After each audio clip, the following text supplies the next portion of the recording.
माळी पदासाठी जिल्हा सैनिक कार्यालयामध्ये भरती घेण्यात येणार आहे आणि यासाठी इच्छुकांनी अर्ज करण्याचं आवाहन करण्यात आले। सोलापूर जिल्हा सैनिक कल्याण कार्यालयाच्या अधिपत्याखालील सैनिक मुलींचे वसतिगृह येथे अशासकीय माळी 1 पद भरायचे आहे।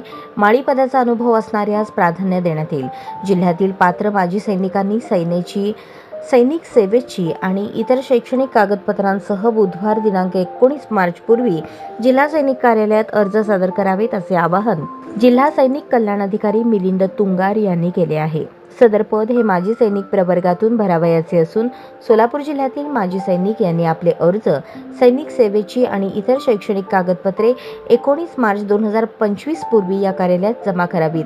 19 मार्च 2025 रोजी मुलाखती घेण्यात येतील। या पदासाठी 13,089 रुपये प्रतिमाह मानधन देण्यात येणार असून उमेदवारांनी स्वतःची मूळ कागदपत्रे सोबत आणावीत। सदर पद भरतीसाठी युद्ध विधवा माजी सैनिकांची विधवा पत्नी माजी सैनिकांना प्राधान्य देण्यात येईल। माजी सैनिक उपलब्ध न झाल्यास नागरी जीवनातील उमेदवारांचा विचार केला जाईल। तरी सोलापूर जिल्ह्यातील पात्र व गरजू युद्ध विधवा किंवा माजी सैनिकांची विधवा पत्नी व माजी सैनिकांनी जास्तीत जास्त लाभ घ्यावा असे आवाहन जिल्हा सैनिक कल्याण अधिकारी मिलिंद तुंगार यांनी केले आहे।